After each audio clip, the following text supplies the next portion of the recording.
A lot has subsided over the last few weeks. Trade deadline drama, Cam Thomas signing for the Milwaukee Bucks.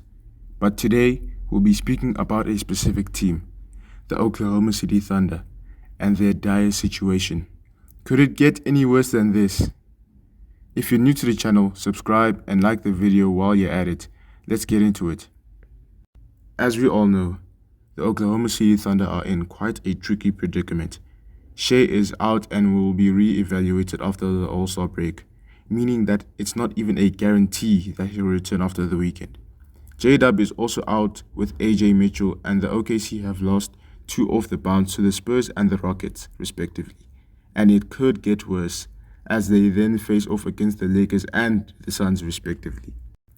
Okay guys, quick intermission here. So obviously you can tell that this video and its concepts is a bit outdated.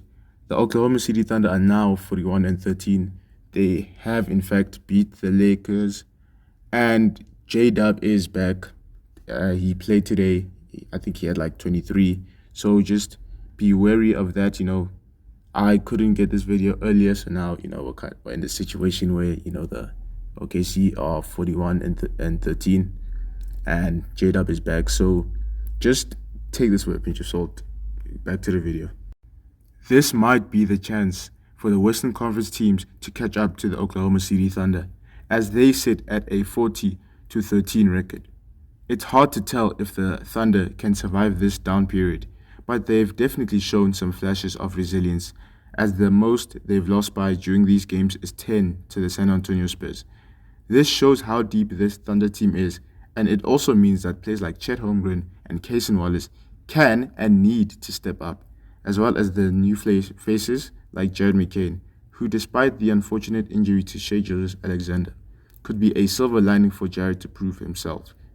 Though there is something that the league seemingly shrugs off under the table, despite deserving a pedestal and more recognition.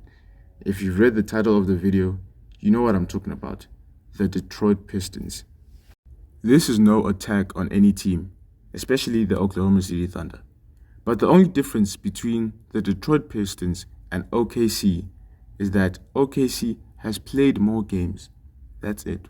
The Pistons are 3 wins from being the best team in the whole association. And now it begs the question, is the league undermining the Detroit Pistons? The Detroit Pistons' ascent is one to look out for, as they finished the previous season as the 6th seed in the East, eventually losing to the New York Knicks in 6 in the first round. But this year feels and looks different.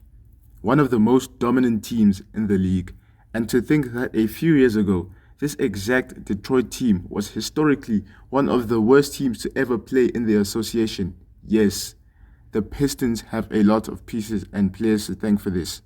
But the player who I feel isn't getting that much respect is Cade Cunningham.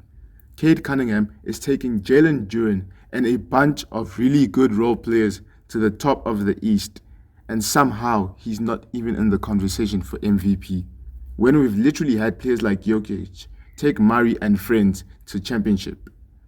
The same narrative should follow for Cade.